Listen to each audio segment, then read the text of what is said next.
What is up, everybody? Welcome back to another episode of Living in Colorado, the Mile High Perspective, real estate served on the rocks. As always, my name is Charlie Sardelli, and I'm here with James Amros. Oscar Barra. And on this podcast, guys, we talk about real estate while enjoying bourbon. And the whole reason we do this is because we want to arm everybody with the best information, whether you're in the real estate market, out of the real estate market, a realtor, you're a cashier, a bartender, whatever it is, we want you to have the best information. We do this because of the amount of ignorant comments we get on an hourly basis from people that just do not understand how the real estate industry works, whether it's buying, whether it's selling, whether it's investing, whether it's the mortgage side. Mm-hmm. So we're just trying to do our own community service. Do our best with knowledge that we've acquired, some data that we acquired from different websites, and our own personal experiences with real estate. I mean, fact check if you'd like, but again, a lot of it is our experiences and our personal opinions at times. So please be free to suggest on some other stuff or question some of the stuff we have to say and why. It's like the Pat McAfee show.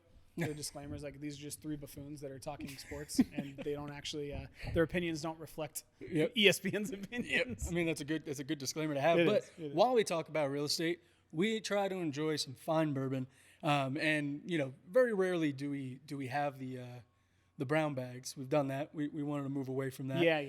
But if you're listening, if you're tuning in, we always like to do bourbons that are not the norm, because at the end of the day, if you are a bourbon drinker, you're always looking for something good.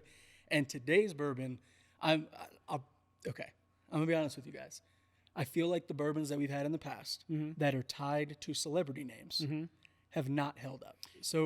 But this one is also tied directly to Buffalo Trace. Yeah, to Buffalo Trace. So I was excited because we're running out of bourbons. Well, stores are running out of bourbon. Yeah, different kind of bourbons. And I almost picked one that I said I wasn't, and then this is a newer bourbon. They didn't come out. I don't know when was the release date. So it's newer. It's very new, and it actually blended two of the things that I really enjoy, which is Buffalo Trace Distillery and Chris Stapleton. Yep.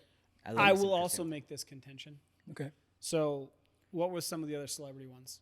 Eric Church, Frank Frank Sinatra, Matthew McConaughey. No, that we've tried. Oh, that we've tried. Matthew McConaughey. I haven't tried the Eric Church Gentleman's Jack. I have one, but it's well, and before we get too far into single barrel. Before we get too far into it, the bourbon that we're drinking today, or the whiskey that we're drinking today, is Traveler's Whiskey. Yes. And they have partnered with Buffalo Trace and Chris Stapleton, who is a country music singer, right? All-star. All-star. That's Chris Stapleton. It's Chris Stapleton, bro. Come on. Get with the program here. And so within their story behind it, I guess they were. It's a blend of different. We're assuming. Buffalo Trace. Did. I mean, they tried over 50 blends of Buffalo Trace. So Buffalo Trace, like every other bourbon, right, and whiskey comes out single barrel. So they tried 50 different blends of those single barrels, and this one that they came up with is blend number 40. And it was countless tasting and testing. So I'm excited. Sample 50 blends of whiskey. But because of that, I'm kind of I hope I like it, because one, I like Buffalo Trace, so I'm going to go ahead and say the standard's up there. Yeah. And I like Chris Stapleton, but it's also a bunch of blends, and hopefully it's not any gimmicky crap. Well, dude, that's what I was going to say with the celebrity whiskeys, right? If I look at Matthew McConaughey. Which one was that one? That was the freaking Long Branch. Mm-hmm. The Wild Turkey? It was, yeah. If I look at Matthew McConaughey and then I look at Chris Stapleton, and somebody goes, you don't know either of these two men, which one drinks bourbon? It's Chris Stapleton. The mountain man with the beard, not 100%. The dude driving the Lincoln Navigator. Well, no, you know what I'm saying? If you were to take both of them and said, what do they drink? Right. Matthew McConaughey, he doesn't. Gin. He smokes. That guy smokes weed. Well, I was going to say gin, like a gin martini. Yeah. That's something that nobody drinks anymore. A gimlet. He would drink gimlets. He would drink gimlets. Oh, Chris Stapleton is more tin cup. Yeah. Chris Stapleton's definitely more bourbon. Yeah. I really like Matthew McConaughey. I'm not star-stricken by many people. He'd probably be one. I'd love to shake his hand. He seems cool as hell. Yeah, he seems like a down-to-earth guy, for sure. True. For sure. And I love his book. And I mean, what's funny is I just popped the bottle open, and this is, and I know I mentioned this on every episode, how many bourbons, but this is bourbon number 59 now. Mm-hmm. Okay. Wow. And I will say, right when I popped the cap off of this, it's smoked. Well, not only did it smoke, it 100% my brain was like, oh yeah, it's Buffalo Trace. Okay. Like the smell reminded me exactly of that buttery smoothness. That's from, why I have high standards. Buffalo Trace doesn't put out crappy stuff. No. No. I wish it was more readily available. Yeah. You know what I mean? But Yeah. no, this one's going to be interesting. I've had a couple of Buffalo Trace single barrels before, and they're good. Yeah. Right. And the beauty of Buffalo Trace, if you can find it, price point wise, it's kind of hard to beat. Yeah, well, so they just actually, I don't know if you guys know this, but they actually just recently had like a boom of product come out. Yeah. So they, within a matter of a month, they went from $36 a bottle. I found it some places for $25. And Like- that's where they started. Yeah. I was buying Buffalo Trace 6-7 years ago at $21 a bottle. Same with that bottle back there. Weller's. Yeah. Weller's 25, 24. Special reserve. 25, 20 bucks. But Buffalo Trace is the bourbon I started on. And it was, what I used to do with it is, if you've ever have you guys heard of Baron-Jager? No. So it's It's like drinking Jaeger in a barn. no, so it's a honey liqueur. Oh. It stands for like bear hunter. And Baron-Jager. Baron-Jager. Is it like what's Mir? We have something up here that it's similar to, but it's You know what I'm talking about? Yeah, the honey wine? Yeah, well, it's like a honey liqueur. I don't know how to put it. It's a bit more thick, but it's sweet. So what I used to do is I used to pour neat or on a rock, and then I would float basically just a little half ounce maybe of that Baron-Jager on top. Fast Morales, what's up, not brother? amazing. Thanks for joining, man. I forgot what I was gonna say, but it was something good about Buffalo Trace. I love that documentary Neat. Oh yeah, If you ever saw it. And they do a big portion of Buffalo Trace. These guys are just cool people. Oh, I like and the Pappy Van Winkle. yeah, the heist. Yeah, that's But I good. mean, I if haven't you watched that. what's great for me, what I found too is Buffalo Trace is one of the easiest whiskeys to smoke and add the flavor of whatever smoke it is. Yeah. So I'm real interested It's because a this. chameleon whiskey. All right, so Jimmo, what was so this is a 90 proof, right? Yep. What was the age? I know it's a blend, but what was the average age? Did you find it? Okay. Anything on the mash bill as far as, because last week that 100% weeded, it threw me off. No. Definitely threw me off. I read the flavor profile, but mash bill, I don't think there's I don't not think a whole has lot of it on there. Interesting. Well, because I mean, It's a blend. It's a blend. Yeah, so, so- it wouldn't. Okay. Well, I'm gonna go ahead and just get Hopefully my it's nose just in good. it. The I poured it out. mash bill's whatever the hell you want it to be. I like it. I poured it out. It's been open for a bit. I'm not gonna take my first sip yet, but I do want to get on the nose. Cheers, boys. But yeah, cheers. Cheers. Cheers. I wanna see you guys. I want to see you guys sniff it. Oh yeah, That's lovely. How distinctive is that, the Buffalo Trace? it is. Yeah, the aroma they have is. I feel like it's a little lighter It is. on the nose and on Yeah. the color of it, but I mean that. But it's hitting all the stuff that I like. Yeah, It is. Yeah. you're getting spice in there. Again, I don't know what it is about Buffalo Trace, but that butter. Yeah, buttery, fruity kind of blend that's just works well. Yep, and it's like that oak mixes so well with the sweetness. And citrus. Woo, that's good. All right. You taste it already? You took your sip already, bro? Dang. That's what he's here for. Party foul. That's what he's here All right, well, for. Oscar, Bro, it's Buffalo Trace. You can't put Buffalo Trace in front of me. cheers to the And first he's sip, just buddy. not gonna be able to. Come on. Jameson's in a whole nother world by Yeah. himself. If I put a $100 bill in front of you, Oscar, you would take it in a heartbeat, all right? I don't want to hear it. Hey, if you walked away and it's just there, I might chase you down and be like, hey, $100. I thought you Okay. were pointing at something for a second. No, hold on.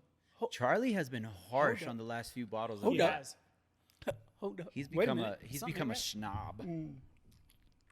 I don't think you can schnob Buffalo Trace. Man, it has that Buffalo Trace, those notes in it, but I think it hits so much harder on like nutty up front, and then goes back. You get more of the wood and the oak, then goes to the sweetness for me. You know what? And it has that, dare I say, grassy, Yeah, almost will it, but not. It's like grassy in a good way. yeah. Like, It adds a good amount of dryness. It's palatable. Like, Yeah, it's me. This is why I don't like Scotch, right?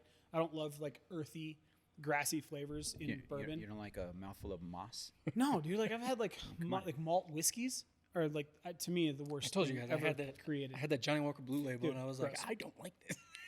I like Blue Label. I think I told you that story, right? Me and JC. Yeah. And he got all excited because he bought a $250 bottle, or got gifted. Yep. And we were sitting in his basement, and like we both sipped it, and I'm looking at him, and he's looking at me, and I'm like, oh, I feel bad. Yeah. He goes, do you like it? I'm like, do I lie to you right now?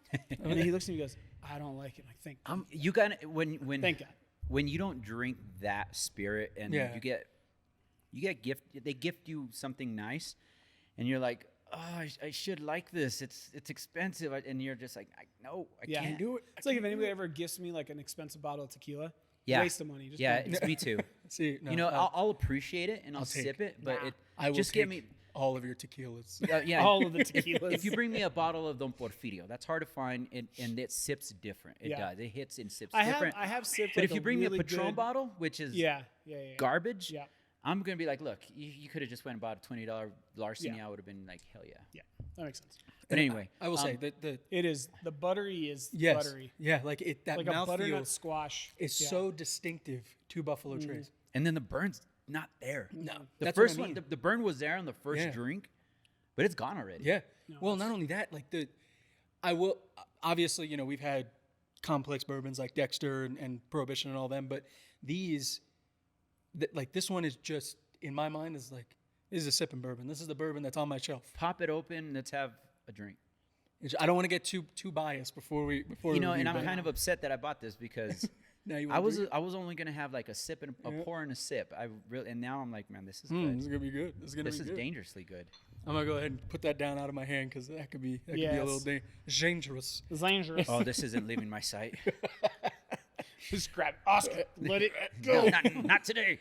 Well, and like I said, guys, we This you is know good. not only This is do good. we drink bourbon, but we talk about real estate and how how it can help you and how to basically take advantage of the market, things that you can do, and you know It moves so quickly. It does. Is what It we've does. decided. And again, the topic, we pull stats, we pull data. But the beauty of this is it's just three guys with their own perspective, Yep. and our perspective is wildly different because we've been in the business at different periods.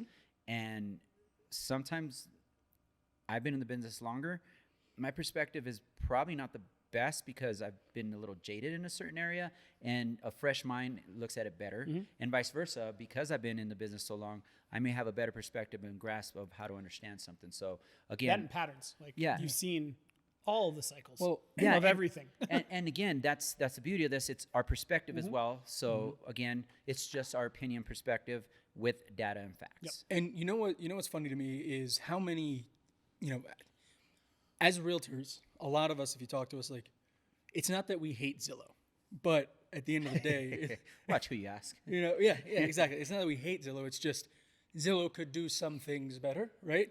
But the cool thing about Zillow and its popularity, especially in the consumer world, is that they have, like, they have the money to do the research. Right, they have the have- data. They have not only the money, but they have the audience and they have the grab, Yep. and they get a little bit of everything. So their data is as much as sometimes I don't like it, it's good. It's Good. unbeatable. Yeah, well, they just have makes so sense. much. They have so much capital to throw into it. So what we want to talk about today is Zillow usually puts out reports.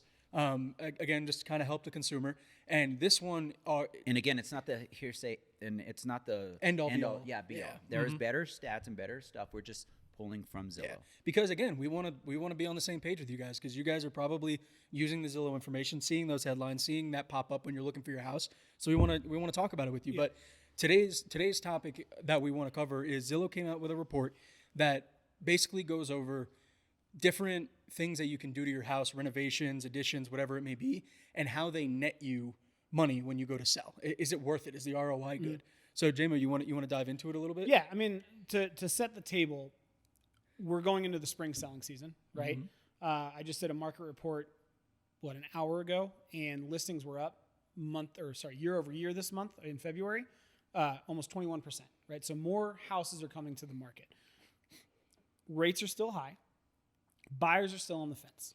So in our heads, the way I see it is if I have more listings, but I have about the same amount of buyers, what that means is when I list my house, I am now competing against more basically houses on the market than I would have been last year. Yep.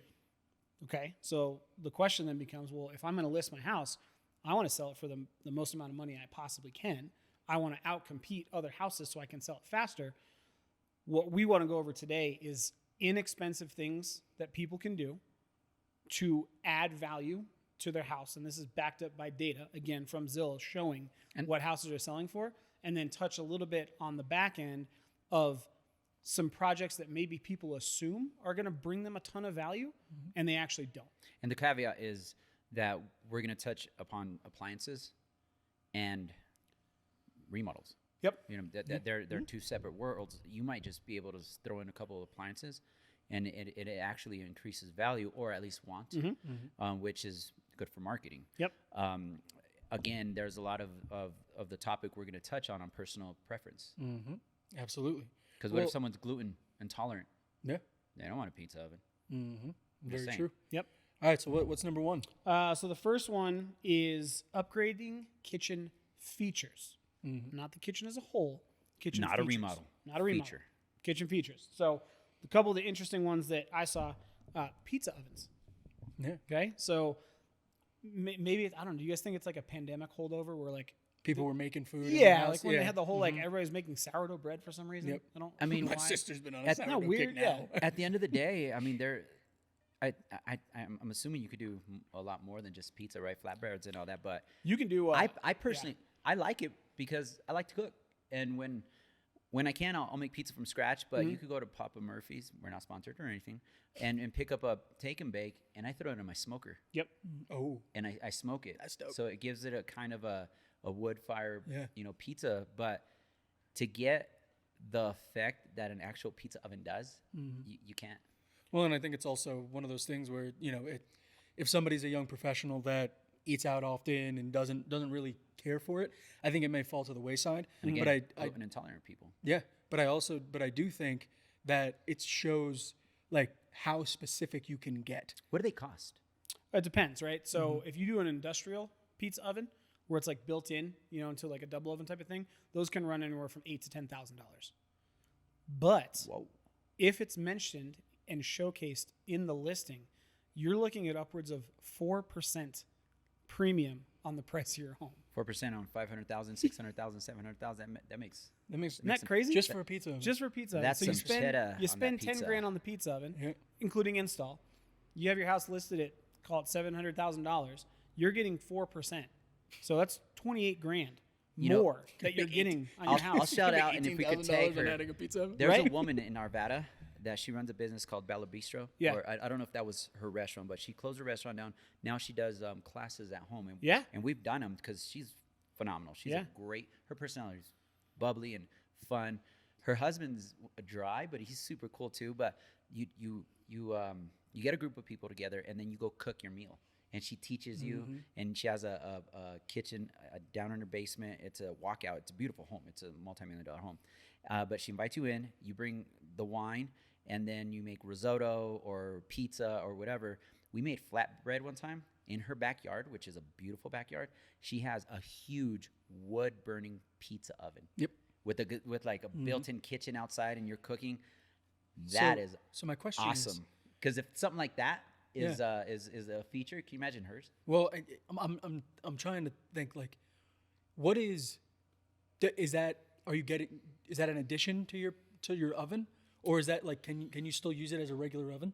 Yeah, because the only ones that I know is the ones that you could set up outside and you know. Yeah, so these ones would be built-in pizza ovens. So they are built for pizza. Just for pizza? Yeah, they because big? normally they fire at 800-900 degrees. Yeah. So very rarely you set in your. I want to know how Yeah.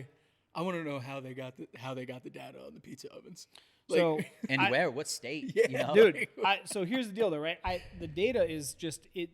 The way they look at it is what's being mentioned in the listing. So there's some correlation there, Yeah. right? Maybe some data mining online. And I don't know if there's other factors, but I think that the key is that people spend the most time, by and large, in their kitchen. That's where you entertain, all that, right? Yep. So in my head, I look at it, and it kind of makes sense that everybody. It's like when smokers got big, right? Everybody used to grill, and then all of a sudden Traeger made it super easy to smoke, and then everybody bought a fucking Traeger. Yeah. Because it's just a new way to do things.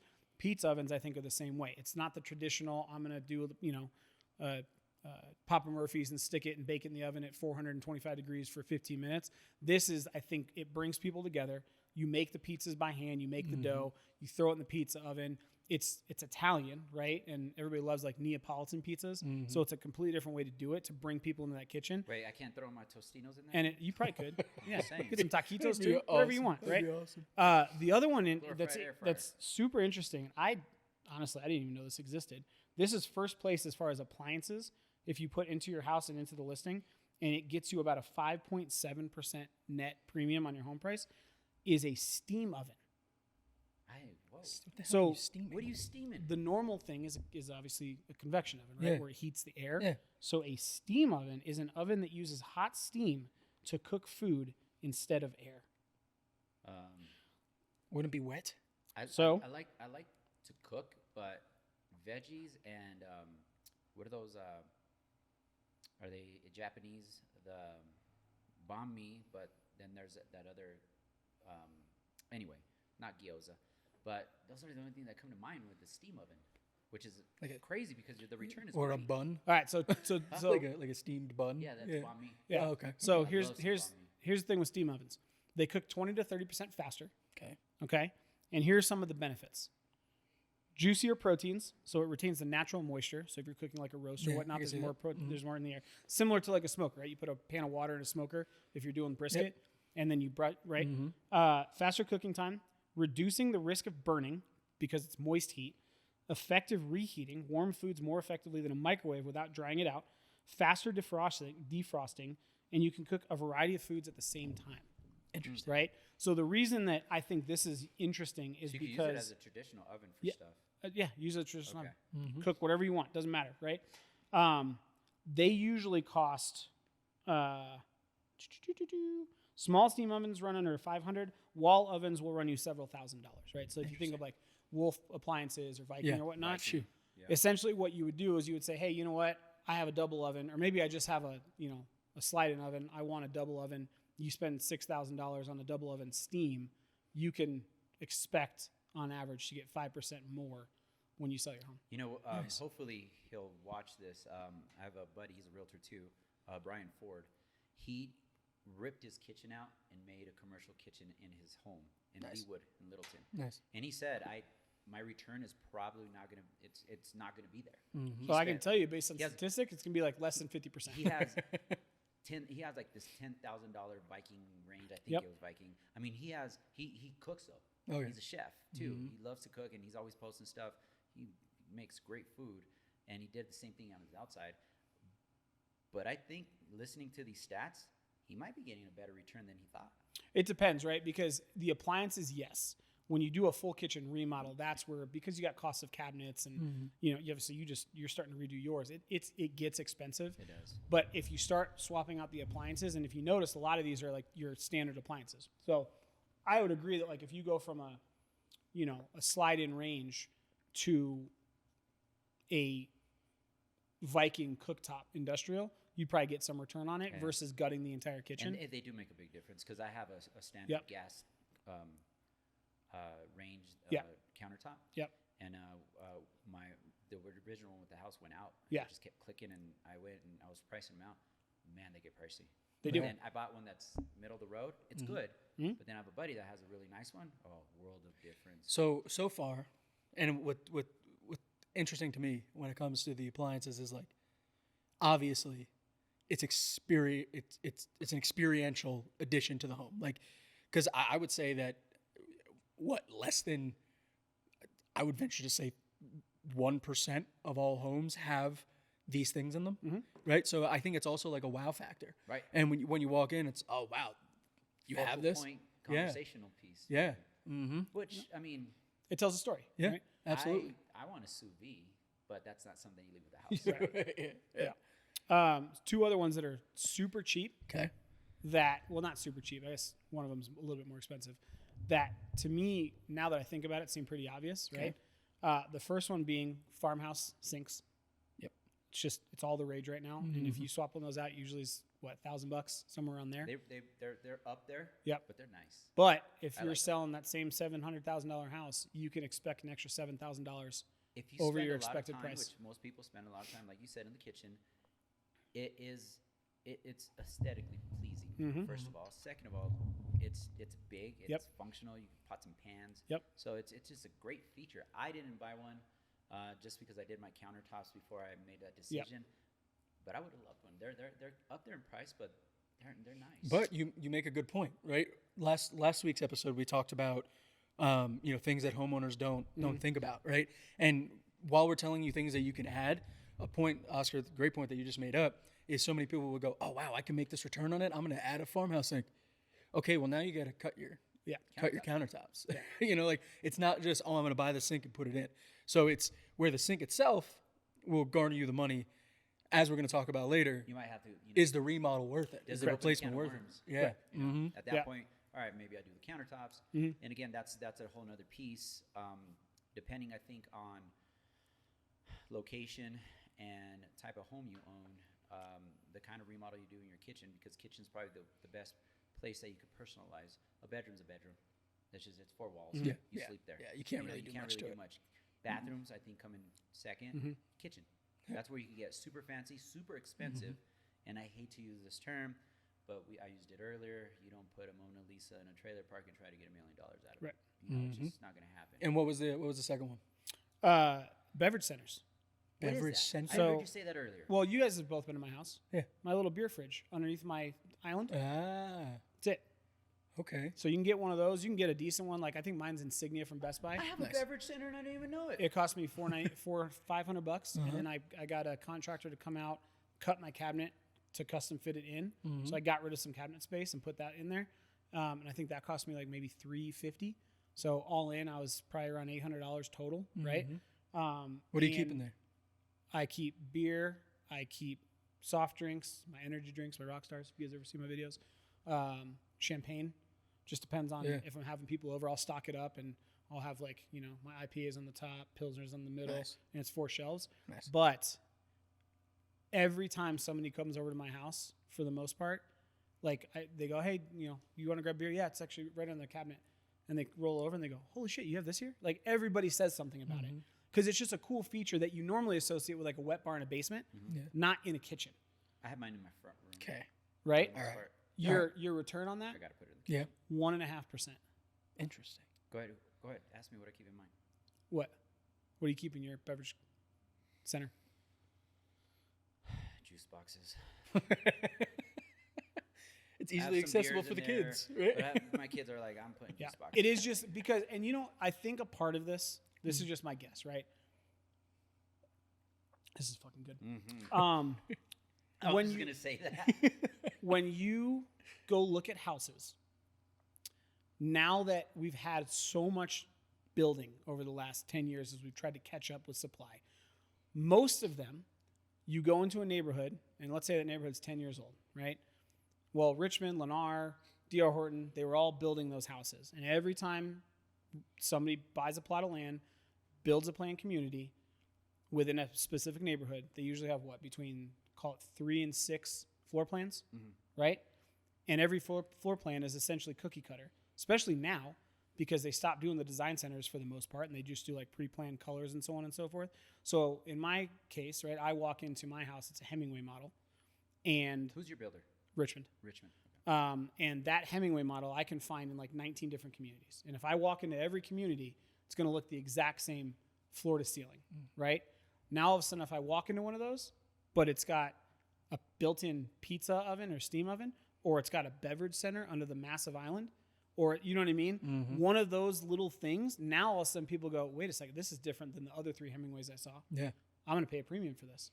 And if one person's saying that, my guess is multiple people are saying that. And I think that's where you start to get some of those price improvements because you're not revamping the model home, right? Because if you're going to do that, you might as well just go semi-custom. But you're adding little things that people are like, well, shit, this is the 4th Hemingway I've walked into, but this is the only one with a beverage center and a built-in pizza oven. And that's kind of where I don't want to say scared, but I was reluctant to make the choices that I did. I'm long-term in my house. Correct, I'm not moving out, so everything that I did in my house is to my liking. Yes. And in the future, may I have to put it back, but I live in Opal Ridge. The builder that built my house doesn't exist anymore. It's a Ryland Home, which was a great builder. I think Ryland, that was I lived in that in Highland Church. Yeah, and they're a great builder, but you could take the same floor plan as my house. The kitchen's way different. Okay. All right. I put a massive 6 by 9 island, which I don't know if people like that or not. Well, I got to be honest with you guys. I'm struggling here. All right. Because with the whole beverage center thing, is that not just a mini fridge? And his is not. Mine is. It depends because mine's temperature controlled. Yeah, his is more like a wine chiller. Okay, Yeah. but what? Like his is legit. Like Right. I had, I have a mini fridge in mine, and I have it in the front room. It is- That's where yeah. I entertain while I finish my bar downstairs. So his is more like a wine chiller, Yeah, right? mine is Something it's that's, like, stainless steel, specialized. glass front, wood racks, temperature controlled with a little digital monitor. Okay. So his is a fancy, luxurious mini fridge. Pretty Yes. Got it. Okay. I have a mini fridge. Okay. Because again, it's aesthetics, right? No.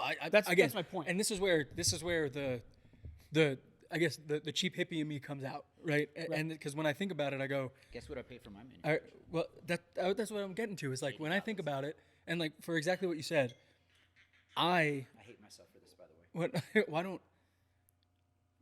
I wonder what the return would be if you just did a mini fridge? Probably not as much. But if you like fit it in, you made it. No, because it doesn't look the same, right? Yeah. The reason that it's got to be aesthetically pleasing because you can make the same argument with a farmhouse sink and an undermount sink. Well, I'll take I have a single bay undermount sink that is as large as a farmhouse sink. However, farmhouse sinks are aesthetically, they look nicer, especially if you do it with like the dark plaster Yeah. that is scratch resistant, you're going to get a return. And it's just because with all the cookie cutter homes, everybody's looking for that one or two things that make it and that's different. what And I unique. did because I had my my quartz already cut out. I didn't go farm, and I didn't want to spend the extra money, but I did. It's the same size. I did undermount, and it's black. It has a scratch resistant. It's a single. It doesn't have the dividers, so it's as big and everything. But the farmhouse sink's just better. Yeah. Functionality is the same, but the aestheticness of a farm, it's just nice. Yeah. Yeah. I mean, it's like. And again, this is It's like also saying- coming from somebody who doesn't own a home yet. Well, and again, you'll start customizing the way you want to, and I did a lot of crazy customization to my home. I don't know whether I'm going to have the return or not. I'm doing it because I live in it, and that's how I want to live. Well, and I think And I did it right, but still, yeah. I So run the risk that someone else might not and like it. I'm gonna sit on this note for what you. I have something to talk about what you just said with that. But what would all right? So we did some of the appliances. Yep. And their kickback. What else do they mention? Adding a retreat space. A retreat So think space. of like a she shed, okay. right? So for example, you go to Home Depot, they have the pre-built little sheds, right? Go in, you buy one of those, put it in your backyard, landscape it, paint it, furnish it, make it like a she shed. Call it sharing. You'll get a 2.5% return. That's insane. Nice. I never thought about that. Yep. Well, and that for me, it's I never thought about that. what's interesting is I've seen, that again, you go by the shed, you do a little bit of landscaping around it, but there was a video that went viral, I think it was 2 years ago now, where it was a couple just built like a fire pit Yep. in their backyard, and they did just use like 2x4s and stuff. And that blew up because of how easy it was. But as you were saying, the aesthetic that it added. So again, I was actually thinking about this on the drive down here, was even just adding like a rocked area with some seating and a cover. That could that's not going to cost you very much, but that's going to elevate. I did something similar. My backyard slopes. Yeah. So I don't really have great usable backyard space, and it had a lot of rock. And I got rid of all the rock. And I did it a little different. I know contractors. I put a stamp patio back there and built a gazebo. Yeah. So now I have a lot of space to sit, dine, entertain, and I put lighting and everything. So now I have this little enclave on the side that it's just there. So I figured I was going to build a deck there, a reading space, maybe a fire pit. But I have kids now, so I had a choice to make. So I want my kids outside. So instead, I'm going to cancel my sprinkler system there, build like a climbing wall with a slide. Nice. Comes out of the side. Yeah, nice. And then again, I'm gonna have to tear that down because not everybody has kids. Right. Yeah. Yep. So again, that's more stuff Interesting. where you gotta understand if you're wanting your return on the sale, Right. you can't think of personalizing it like Yeah, the and way I think you that's want the cool part about what we're talking about is not only are these things specific to, hey, you want to get more for your home, but they're also inexpensive. they don't turn your house into a construction zone, right? Yeah. So the next one, super simple, especially if you have an older home, switch out your lights with LED lights, Yes. That's awesome. right? It makes the house consistent. show better. Yep. It makes the lighting basically homogeneous throughout the entire house, You right? can control it. You can control it if you want to do smart lights. They're also energy efficient. So if it mentions you have LED lights, obviously people, especially now with inflation, they're looking at bills, whatnot, and you can expect anywhere from 1 to 1.5% premium over expected price on your home if the listing and the house showcases LED lights. Well, so and here's a note. I've been doing with the production. I've been doing a lot of real estate photography, and a lot of the time, what people don't realize is, as humans, we like the comfort of the same thing visually, right? So what I run into a lot is in some houses they'll have these LED lights, but then you go into a bedroom, you go into a bathroom, and they still have those yellow lights in there, and it's so harsh on your eyes going from that I don't want to say mute tone, but that more I standard. think they call it clear daylight or something.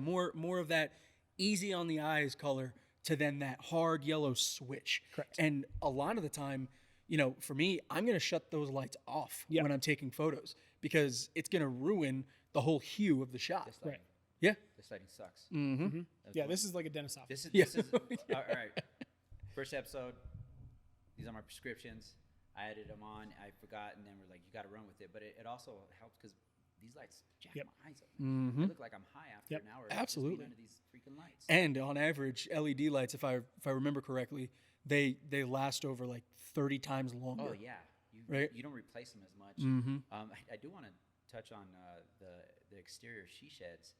If you're into this kind of thing, you can kick your wife out of the house and be like, "Look, I bet you a she shed better." My Dude, wife's screw that. wanted to She crash- shed- buy it- she shed- she I'd, shed. I'd buy it as a he shed and put a golf simulator inside. There you go.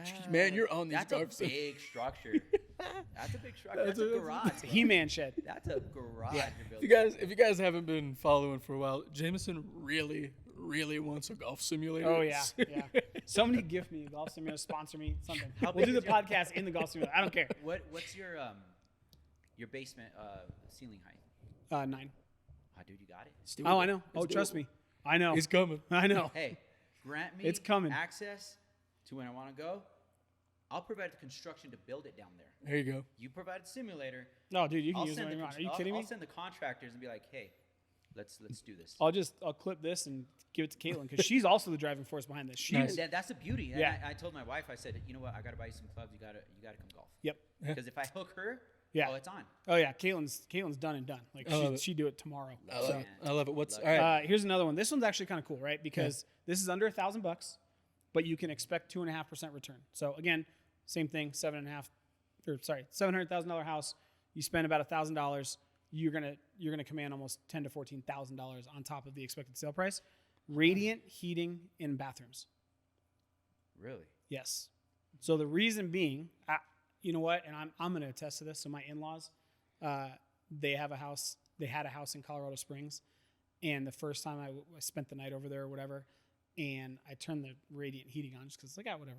Took a shower, got out, stepped on it, And you were like, ooh. and I was like, oh my God, this is like a sauna. It's that luxurious feel that you don't really get.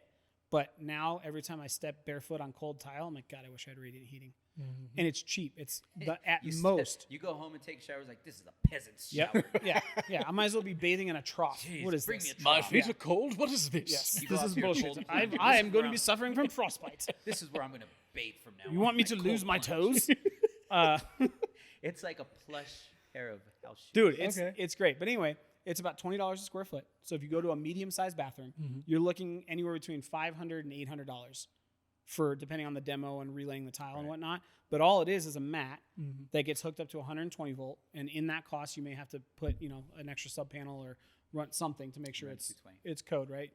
But yeah, $700-800, and you can potentially net $10,000 extra. I'm on- not going to lie. on the If I sale go of to your home home. to have radiant heating, I'm like, You know what I Even would? if it's You just know. a decision of, this is the home I'm going. You know what I would pay extra for in a bathroom? Something that held the shower curtain to the wall when you're showering, so it doesn't come in on you. And, Okay. and touch you. Well, then let's take this one step further. I haven't looked at it. I've tried the normally, magnets. They just don't normally work. bathroom mid-grade remodels with like glass shower doors will net you about 107% return. Okay. So for every dollar you spend, you get back $1.07. Depending on what kind of tub you have. Yeah. If it's cast iron, get a magnetic. Well, see, and that's the thing. I've tried the magnets before, and again, this may just be my peasantry, but living in an apartment, you still have a shower curtain, and I just can't stand it when I'm showering, and then it's like, Have you gotten one of the curved? I haven't. Try that. You're right. You're right. The curved one. That's what we have in the second bathroom. Okay. And it solves that problem. If you're out there in TikTok land, in listener land, and you have a hack, as far the I'm talking curved shower curtain. Well, I'm talking like I've gone to the point where I've like super glued magnets to the side of it, and then glued magnets to my walls, so I can just like clip it, and it works. But if there was something more functional, kind of like those screen doors that just Yep. Exactly. The next one is luxury vinyl flooring. Which is crazy So because LVP. I think they did a brilliant job with the marketing on that because it's luxury vinyl planking and it looks nice. Oh, yeah. And it's very inexpensive. Yes. $2. It's about $2 a square foot. All the new builders are using it. Yeah, it's about $2 a square foot. It's easy to clean. Yep. Right. You can steam mop it. We steam mop ours all the time. It's resilient. It's Summer resilient. scratch proof. Yeah. It's water resistant, summer waterproof because you can do life proof LVP. Different patterns, different colors. Yep.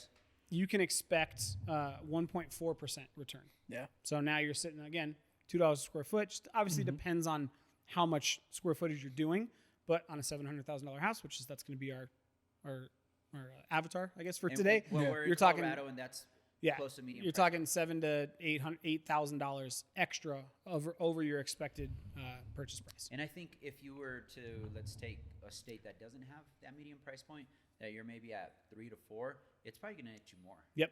I think. Yep, I agree. Well, and that's also something at the end of the day, a couple YouTube videos, 2 days off. Right. You could probably get that done with your partner or a friend, buy him a case of beer. You know what? I'm very handy. My dad's a contractor, so I've learned a lot. I have never, ever installed flooring outside of tile. And I bought some LVP. I started it I was having a rough day. I was not in the right mindset. I wanted to break something. It frustrated me. Okay. I broke 2 or 3 of them, and I got frustrated. And I called my dad. I was like, "I'm returning this crap. We're going with tile." One of our preferred lenders also works for a flooring company, and he also spent, I think, 4 years installing flooring. Who? Colin. Why the hell didn't I know this? Yep. I would have called him. I bought all the LVP and I liked it. Yep. But I've installed tile because I know tile, and I must have been doing something wrong. Imagine tile with radiant heating. Oh. Boom. And that's easier to install. I think what's cool about the LVP is, and obviously technology grows at an exponential rate, but I feel like growing up, LVP was a fake floor, quote unquote. Sure. And people engineered wood is what they changed it to to take that stigma out. Yeah, and Oscar, you've been in the market. You could agree, right? That used to be, it's cheap. You went cheap. But I feel like because of that shift and because engineered the market, hardwood, right? So different than LVP. But because they wanted it to catch on, they then started upgrading it. And now LVP today versus LVP 15 years ago, you can walk into $1 million home and they'll have LVP, but because it's so customizable. I hate hardwood, dude. Hardwood it's hard to take care of, right? Like there's a very small class of people that will walk in and go, "Oh my God, this is cherry hardwood. Yeah. This is great." Oh, this is bamboo. Because and the more exotic you get, the harder it is to keep. Well, and not only that, Bona is a monopoly, I swear. Well, check this out. That's the stuff you have to keep. You have to buy for this crap. When you guys are looking at different things to do to upgrade your home to sell it for the most money that you can, one of the things you want to consider is who's buying your house. Okay? Had this conversation with Charlie off camera. I'm going to give you these statistics so you have it. Right now, the average buyer, which makes up about 42% of people buying homes, is 39, married, no kids, 70% of them have a dog. So what's important in that? The big one is the dog, 100%. Right? Because if you have a dog on carpet, it's going to ruin the carpet. If they have an accident on the carpet, you got to clean it up. If they're coming in and tracking in mud from the backyard, you got to clean it up. You got to get your Stanley steamer. You got to pay monthly for carpet cleaning. If you have LVP installed and this type of millennial buyer walks into your home and they have I don't know, like in my case, a 7-year-old German Shepherd and an 11-year-old Siberian Husky, and I'm looking at that backyard going, man, this is great. But when they come inside and track mud and it's on the carpet, what do I do versus, oh, this is LVP? I can buy a $200 steam mop and I can just get it clean, done. And if I do have kids, steam mop. whatever. And if I do have kids and they drop their crayons or they drop milk or they do whatever, it's easy peasy clean. Oh, Yep. I don't have a dog, but I have the same issues that you have with a dog with my kids. Exactly. I have a 3 and a 6-year-old. But if you're tracking mud, we're potty training one of them, so it's the same Yeah. thing. Well, it's not even that's totally aside from the fact that like in a state like Colorado, what we're staring down the barrel of with tomorrow, We don't wanna talk about it. foot or two of snow. right?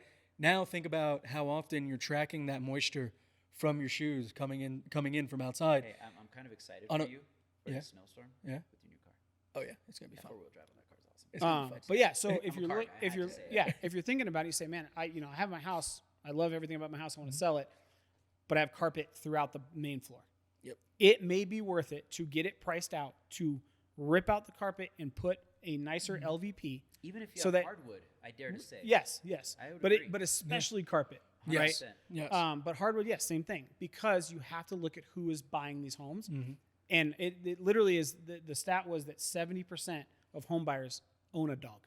Yep. Now they may be rat dogs, right? But even those It doesn't tiny matter. little, They take off running and Yep. they're spinning out on Yep. hardwood. yeah, It scratches. yeah, it's them. like Yep. Wile E. Coyote with his yeah, and whoosh. the LVP doesn't. Correct. And they Yep. track in mud, all that. So just things to think about, and that's why you're sitting there going, okay, well maybe, and this could be the difference of I can list my house at 700,000, or I can list it at 720. Yep. Or even take the flip side. You could Yep. list it for 700, or you could list it for 680. Yep. And I don't have a dog, but the LVP is nice. Yeah. Aesthetically, it's aesthetically pleasing. It's resilient to scuff marks, and we have a no shoe house just because my kids live on the floor. Yep. And that'll probably go away soon. But I have tile on the first floor. If I were to have hardwood or carpet, even with people just tracking in everyday stuff on their shoes, it's carpet stains. It holds odors. I mean, it's comforting. But for practical everyday, walking on it, it's not great with shoes. And LVP, aesthetically pleasing. They have padding underneath, so it's not like super hard like hardwood. And it takes whatever you throw at it. Yep. Yeah. I like it. I like LVP a lot. All right. So we're going to do higher ticket items. Yep. And then I'm going to give you guys a fucking brilliant, easy one. Yep. Okay. Higher ticket items. We talked about kitchen remodels do not see a return on investment. Okay. We'll talk about that here in a minute. But if you update pieces of the kitchen, that's where you see the return. In this case specifically, updating kitchen countertops. Yep. Okay. Refacing cabinetry. It is expensive, right? But the two main ones right now that people love, soapstone and quartz. Quartz is huge. right Here's now. why. I went with quartz. Here's why soapstone and quartz are so high on buyers list, because they are compressed stone, right? They're engineered stone. So if you look at a quartz countertop, and it's they're what, probably 2.5 inches thick, About right? an inch, yeah, How inch, 3/4. thick was that piece of quartz before it got I compressed think down? 2 feet. 2 feet down to 2.5 inches, which means it is incredibly dense, which is why they're fucking heavy as hell. If you ever brought yours in to your house, I thought I was did gonna the blow my math. back It was out. 987 pounds. Right? So- But why is that important? It's important because you don't have to seal them. Nope. They don't crack. They're They not don't porous. absorb moisture. All right. So They don't stain. They don't stain. So They're I've been super dense. Easy to clean. So my biggest thing, and if you didn't see the end product, when you guys come over, I kind of did some custom stuff that's a lot of my contractor buddies are like, whoa. And I said, no, I did. I was looking for threshold breaking points on it, and it's hard to find. But from a contractor that I went online, and again, fact check me and actually give me some information if you're a little more educated on this. I have an overhang, and those overhangs typically, because you don't have a big overhang or a big island, it's more so of tipping over, right? Yeah. You're solid over here and tipping over, and then you have to have some supports. I put pillar supports, and I have a huge, like a 22-inch overhang on one side, and then a big gap in the middle. But because it's quartz and it's engineered, like you said, it's super dense. You could, unless you're swinging a mallet to it, it's not going to break. One guy on Reddit said you could take I think a foot by 15 foot and seesaw on that thing. That's how strong it's going to Yeah. be. So It's a durable well, material. what's cool about it is, so working with these home builder clients for the videography and stuff, I went and did a home show with them, and they showcased their two companies which they use are Silestone and Decton. And what was crazy to me is as we're setting up the display, I'm laying out legitimately 50 different samples from both companies that are not the same. And what you have to realize about these composite countertops is they're exactly that. It's not, in the past, as I talked about earlier with, the future and how it's grown, is in the past when you think stone countertops, you have to go straight marble, you have to go straight natural stone, granite, whatever it may be.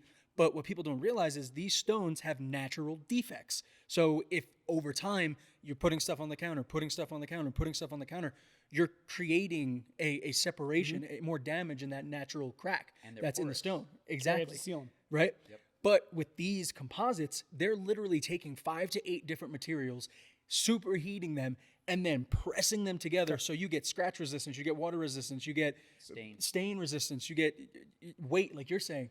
And so the only thing you don't get with quartz is heat resistance. They are sensitive to heat. Yes. Right. But they're up there in heat. Yes. Yes. But they are you can sensitive still to heat. ruin a natural stone product. And again, with the engineered stuff like quartz, because everybody thinks, quartz is a natural stone. So there is quartz countertops, but they're brittle. Yes. And then with this quartz, it's ground down quartz, and then they use a resin and then other materials. And there's a very specific certification that they're made the same. It's just the design and the way they. I just love seeing the trend of this is what is doable for people. Mm-hmm. So let's invest in it and let's figure out how to do it more, right? And that's exactly what those countertops are. So, and this is, I think they're big ticket items, but, and Oscar pointed this, it depends on where you're at in your timeline as far as when you're going to sell, if you're going to sell, right? In my head, if you say, you know what, I'm going to be in this house for 5 to 7 years. Okay, I think in that case, then upgrading your countertops to a quartz or a soapstone or a terrazzo, something like that makes sense, right? Because you're not going to want to remodel your kitchen if you're only going to be there for 5 years. Now, if it's your forever home, fucking have at it, right? But the reason I say that is because quartz and soapstones, 2.5% premium. That's awesome. On that house price, right? Mm-hmm. So you're talking $700,000. You're looking at about $28,000 to $30,000 return, or listing your house a little bit higher to get that return because people want to see that. Terrazzo, which is similar, not quite the same, similar. That's a 2.6% return. It's a little higher end product. And then you have Butcher Block, which we've started to see with the whole farmhouse integration of everything. I really like Butcher Block. I do, dude. Here's like my how thing it with looks, and I like the functionality. Again, I did mine for functionality. I like to cook. I'm in the kitchen, but I did take from the new builders. What are they doing? They're not building dining rooms anymore. Correct. They're building big islands like your house, and that's where I got the idea. Your house and Jose, you guys have huge islands, and I was like, I want that. Yep. I have the space. I'm going to put it in. So I kind of took what is in and functionality. Yep. But the way that I did it, it's still up in the air. Yep. So 2.65%. Butcher Block is 1.25. That one makes sense to me because it is.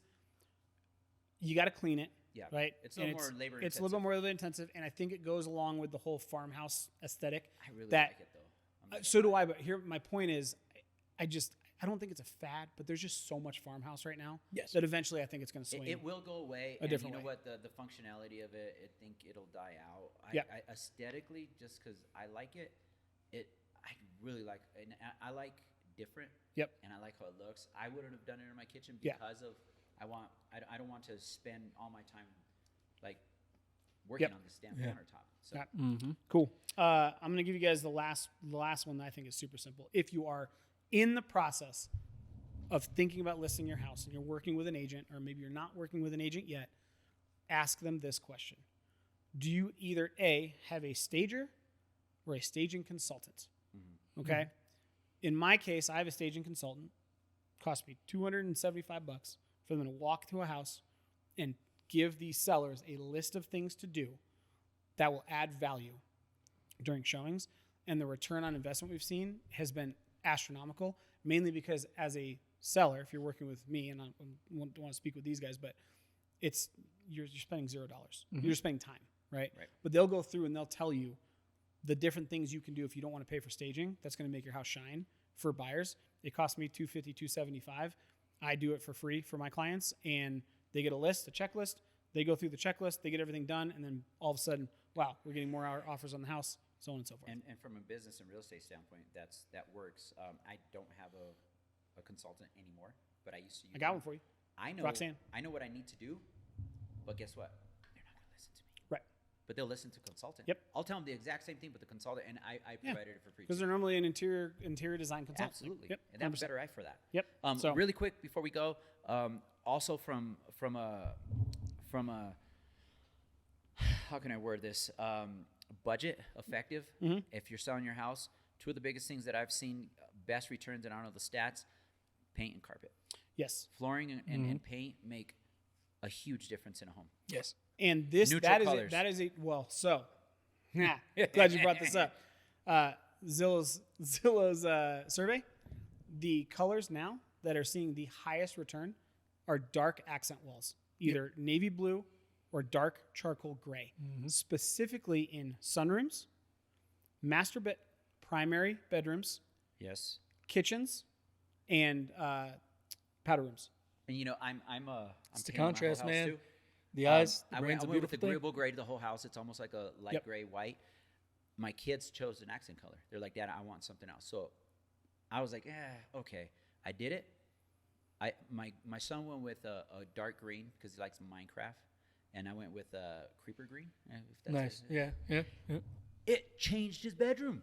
Yep. I was like, holy crap, Yep. this works. Well, everybody forgets, like, at the end of the day, we're visual creatures. Like, Yes. we are animals. We're visual creatures. So just having contrast, like, at the end of the Yes. day, From a photography standpoint, having contrast just does something to your eyes and your reaction to it. pleasing. Exactly. And it's just one of those things where we just it's like a massage for our brain. Like, So I totally agree that 100% painting can totally change the implementation or the view of your home. The accent walls, if you do an accent wall in your kitchen, your bathroom, and your primary bedroom, probably costs you 3 cans of paint, Depending on the wall. right? 3 to 4, One a good paint or two, right? But a can of paint's what, $60? depending on the paint. If Yeah. that- Okay. yeah. Your return's almost $5,000, Massive. right? it. Now you can hire somebody to do it, in which case then I would suggest just repainting the entire interior. Yeah. Because a fresh coat of paint on a house is going to make it huge look difference. phenomenal, and you'll get a return on that. But if you want to do it yourself, because you're under a timeline, you don't want to deal with contractors, go buy 2 or 3 buckets of paint. If you have white walls, do dark navy blue, dark charcoal gray, and go paint your powder room. Go paint an accent wall in your master bedroom, primary bedroom. I hate that we have to say that now.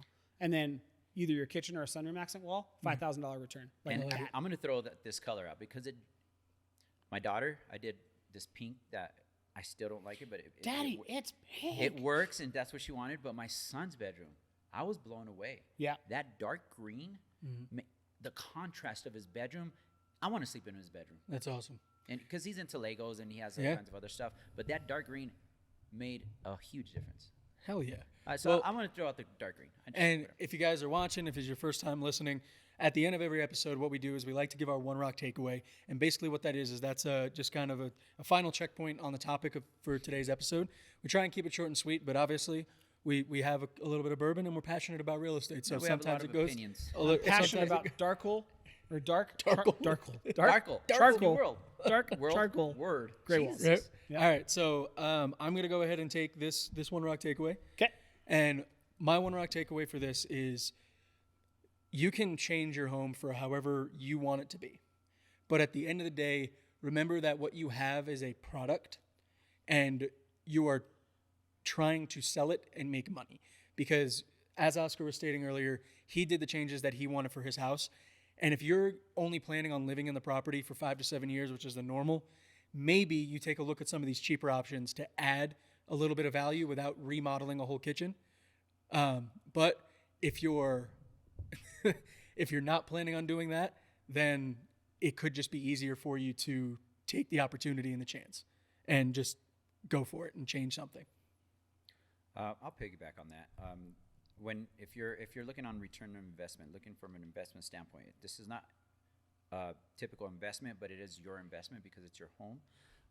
Look at what the everyday consumer is looking at, and even if you don't like that, go for it because it's gonna yield you the higher investment return. Yep. I don't look at it as a personal customization. Look for as a budget friendly. How am I going to sell my house for more? Yep. Yeah, I think. And I love the appliances because I never looked at it from the Right. You brought a great point. I never looked at it from the appliance standpoint. Yeah. I always looked at it from a remodel standpoint. It's crazy, right? But now that we think about it, it makes sense. And my rock takeaway is going to kind of build on what these two have said. When you're looking at updating your home, you have to decide why you're doing it. Are you doing it to sell it for more money? Are you doing it to enjoy it?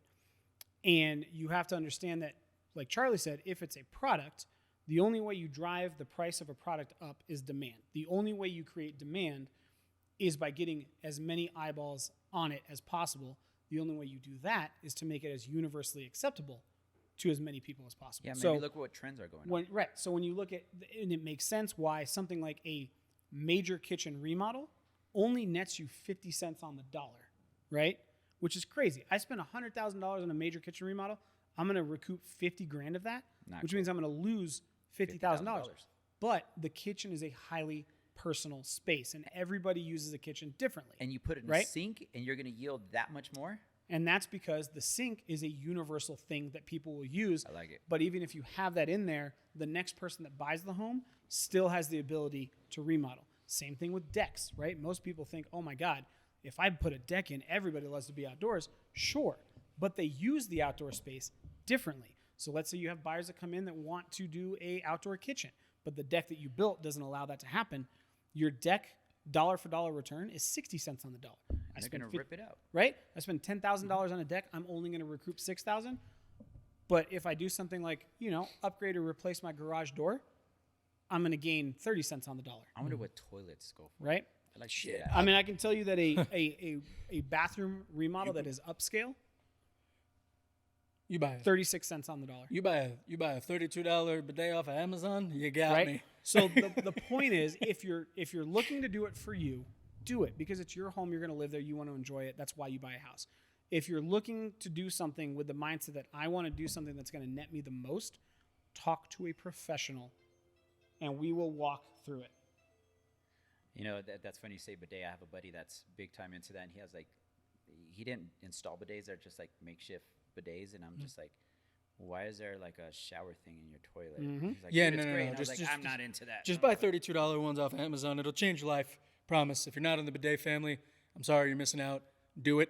Great investment. Whatever. Just buy baby wipes or dude wipes. Same thing. But as always, guys, after our one rock takeaway, what we like to do is move on to our bourbon review.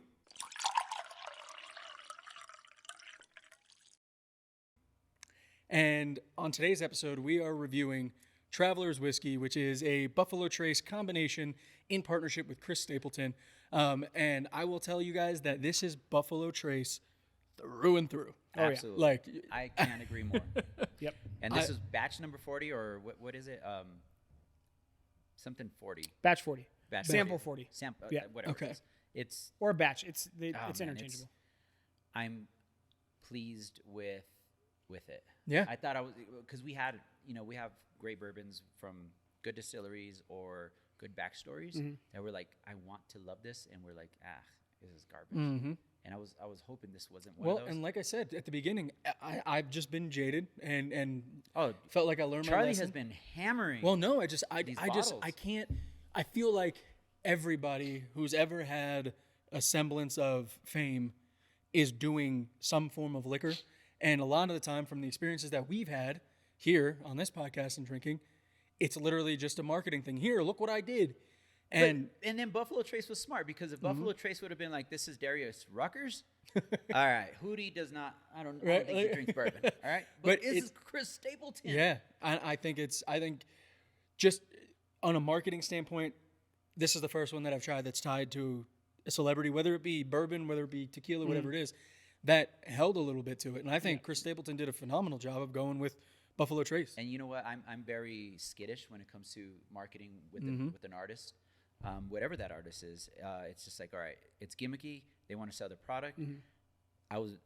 I don't even want to say I was hesitant. I wasn't hesitant because it was a Buffalo Trace product. So I was like, I like their product. I like Chris Stapleton. I hope this is good. That's my mindset coming in. Yep. So What are you thinking, JMO? I just have Tennessee whiskey playing through my head with Justin Timberlake at the CMAs. Yep. You know, I almost want to take a bottle of Buffalo Trace down and do a side-by-side. Yeah. Because, and I haven't had Buffalo Trace in a while. I'm trying to figure out, and I love Buffalo Trace. Yeah. We all do, right? So I'm not bad-mouthing this at all. I'm trying to find the difference. I'm going to tell you right now. Yeah. I have had Buffalo Trace recently. Yeah. I like this better. No, I okay. do too. Yes. I'm just trying to Differences figure are out the end notes. Yes, I was going to say the I'm differences trying to figure are out why. there's I feel like this flavor is a lot more round than Buffalo Trace. Like, Yeah. It's more exciting. yeah, absolutely. Like Buffalo regular, Trace is good. It's Buffalo a Trace is staple. a standard for sure. Yes. And what I'm tasting the differences with this one is more spice. Good complexity. It definitely has more spice in it. A little bit less burn, a little bit less. A lot less Yeah. burn. And then also the sweetness on the back of the tongue is less But is sugar. Is it possible to have more spice but also be more buttery smooth? I Yeah, think- it's I kinda think- mind-blowing, I don't Okay. right? like the linger but I on think my there's tongue two- at the end is like I feel like I'm eating like a soft caramel. But I was going to say there's two different definitions to buttery, right? For me, buttery is on the tongue, the smoothness of it, but then also the flavor and the taste. Like, to me, normal Buffalo Trace actually has a little bit more of a buttery flavor to it. Maybe like as a far as the darkness sweet. to it. Yeah. Yeah. Yeah. Like a dark in flavor wise, if you put that together. Yeah. So take a sip. Go ahead. Take a sip. I'm gonna walk you through it. If you're gonna I'm gonna put twist a your gun arm. to my head. Yes. Take a sip. Damn it. Take a sip. Drink it down. Tell me that it doesn't have not just hints, but orange zest. Something to it. Orange zest, like the orange zest oils, like an old fashioned. It just lingers and it's not bitter, it's not spicy. The flavor stays in your mouth and it's pleasant. Yeah. No burn. Yeah. 90 proof, no burn. I like it. Dude, no, I'm I like it. I'm going to go ahead. sold. I'm just saying. Well, I have alright, zero so- complaints. So Zero. as we How many bottles do they have there? I'm gonna go back. Oh, can I say the price now? Oh, I was going to say Just yeah. to blow your mind. Yeah. So, and I've already said it to these two, but something like this, I would be okay paying upwards to, I don't know, $70, $80. I was going to say 60. It's 65. a $60 to $80 bottle. I bought it for $42. See, Great. and that's what I like about it because we did again, right? Wild Turkey, same kind of blood lineage, right? Yep. As a matter of fact, they go back to the same distiller. Yeah, if you go they're- way back to the 1800s, They're same competitors. right? But they put a premium on the Town Branch, and I think that bottle was like 65 Yep. because it was a Matthew McConaughey bottle. The fact that Chris Stapleton decided to be the man of the fucking people, I love it. I was just gonna say that. right? And Yep. go, you know what, guys? I I'm going agree. to do the same thing, but $42 because I know that I want to bring this to as many people as possible so that they can enjoy it. Hands like, I don't want to say it's going to skew my rating, but it might skew my rating a little bit because I appreciate that. Like, I appreciate Shout out going to in, Chris Stapleton. you know what I Seriously. mean, and saying, hey, I'm not going to just partner with anybody. I'm going to go to the distiller in My Bardstown. name's gonna be on something that's a staple. Yep, I'm like gonna you go to said. Heaven it's not Hills. Gonna be crap. Wait, it's going to be a staple. 10. Hey-o. I like Yeah. it. I love it. Yep. And so normally how we review our bourbons, we do what's called our rock rating, and it's on a scale of 1 to 10, 1 being the best, 10 being the worst, because the more rocks, the more water you want to put into that bourbon or whiskey, usually the worse off it is. So that's how we rate it. And where are you guys sitting I'm on the kind of scale? scared right now to say what I want to say because You sit on the scale. I really, really enjoy this. I- It doesn't have like the complexity of like some of the higher end stuff or like Prohibition, But it kind of does. but it kind of Kinda does. does. It kinda and does. it's super easy to drink. I mean, this is to Neat, me, too. This Neat. is Neat. This is one of the best combinations of, like, okay, for people that like, I hate. You know, how do I explain this? How people say like you put salty and sweet together, and it's like, oh my god, this is an amazing thing, right? I hate like things like kettle corn and fucking salted sea caramel. Like I don't like that. It's not my palate. However, this to me is in that same reign where it is But it works. such a good combination of spice and also sweetness that dude. All right, best- Oscar, the best way- I want you to go. I want you to go first with the rating. The What best, do you the like? best I could explain is this bottle makes me happy. I like it. It's priced great. Mm-hmm. I love the artist behind it. I love the distillery behind it. There's nothing that I hate about this. The bottle's great. The cork is great. Everything's great. I was afraid about the juice inside. Yeah. And the juice inside came through. Mm-hmm. It came through and shined. I rate this. Oh, fuck, man, it's hard because I don't want to go overboard. It's like a 2.5, 2 for me. It's a good damn bottle. Yeah, I hate to say that because no, you want to reserve those high numbers Yeah. for like a good pappy or something like that. But Yeah. this holds no, its but own I well. think this is the exact reason Yeah. why we do bourbon reviews. Yep. Because for me, I'm right there with the Oscar. Like, It's good. I sit there with the top, the 2.5s that we've given, the Dexter and the old Prohibition. Old Forester. no, it No, was started with a D or oh man, We did the it was like 2 weeks ago. I can't Right? can't remember it, Was it 2 but weeks ago? it's Not Broken no, Barrel. not broke. No, I'm talking about the other one. It was like it was on the same vein, same kind of cost as Dexter. Oh, It's common. It's commonly known as like a good bourbon, Jesus It's Christ. been a while. old something. It was But- 115 proof. Yeah, Yeah. But this one is like for me hits everything. Great flavor, great price, great story collaboration. I'm right there with you, Oscar. I'm gonna give this one a solid 2.5. Yeah. I think this is like the reason that we do the reviews right here. And you could grab again, only my opinion. You grab someone that enjoys bourbon and is a little bit of a connoisseur and is gonna say this is great. Yep. You could grab someone that's getting into bourbon and drink it, and they're like, "Oh, the burn's not there. This is great." Yeah, It's a damn good. I'm bottle. right there with it. I don't disagree. I'm at a 2.5. I think 2.5 across the board, yeah, dude, baby. Let's go. I don't know. I like it. No, it's I was Yeah. hoping that it was good, and it came yeah, back with more. yeah. But again, This is the highest rated 90 proof we've had. yes, for 100%. sure. But I think deservedly so. Yes. And I think you put it against the Prohibition or I don't know why we can't remember the goddamn name, or even like a Smoke Wagon. Mm-hmm. Yeah. Yeah, I'm right there with it. Yeah. 2.5. Definitely the best 2.5. 90 proof we've Yep. had. 2.5. For It's sure. The number 190 proof. Yeah. Yep. I love I it. dare to say. Oscar? And I like Elijah Craig. Good choice. I hate Good to say choice. it because Pounds on Elijah that Craig's one. my staple. Yeah. No, 2.5. Sounds If I good. could find 2.5 for this, sure. If it's readily available, this is my go-to now. Guys, as always, thank you so much for joining us. Hope you gained some kind of information or insight from this episode. As always, remember, you can find us on YouTube, Living in Colorado, The Mile High Perspective. We don't only have this podcast on there. We do community spotlights. We do new build home tours, all that kind of stuff. So please show us some love on there. Like, comment, follow. And remember, you can reach out to all of us on our own separate social medias, Oscar. OscarTheRealtor.com, OscarTheRealtor.co. The Colorado real estate guy. Nice and simple. And I am That Lifting Agent or The Lifting Agent. If you guys are looking for any kind of video production information or knowledge, reach out to me, Beat the Jeans Productions. We do all the video on the YouTube channel. But I think this was a great episode. If you guys want to get in touch with us, always email us, reach out to us, resotr@themilehighperspective.com, and give us a phone call, text. Yep. 303-578-0263. And something new that we've been doing if you're on audio, if you're just sitting around on a Wednesday in the office and you enjoy bourbon, you want to learn a little bit about real estate, or you're a real estate agent and you want to kind of hang out with us, we're starting to go live on TikTok every Wednesday around 11:30 to 12:30. So check us out on there. Show us some love on the live. We don't really Chime want in. any gifts.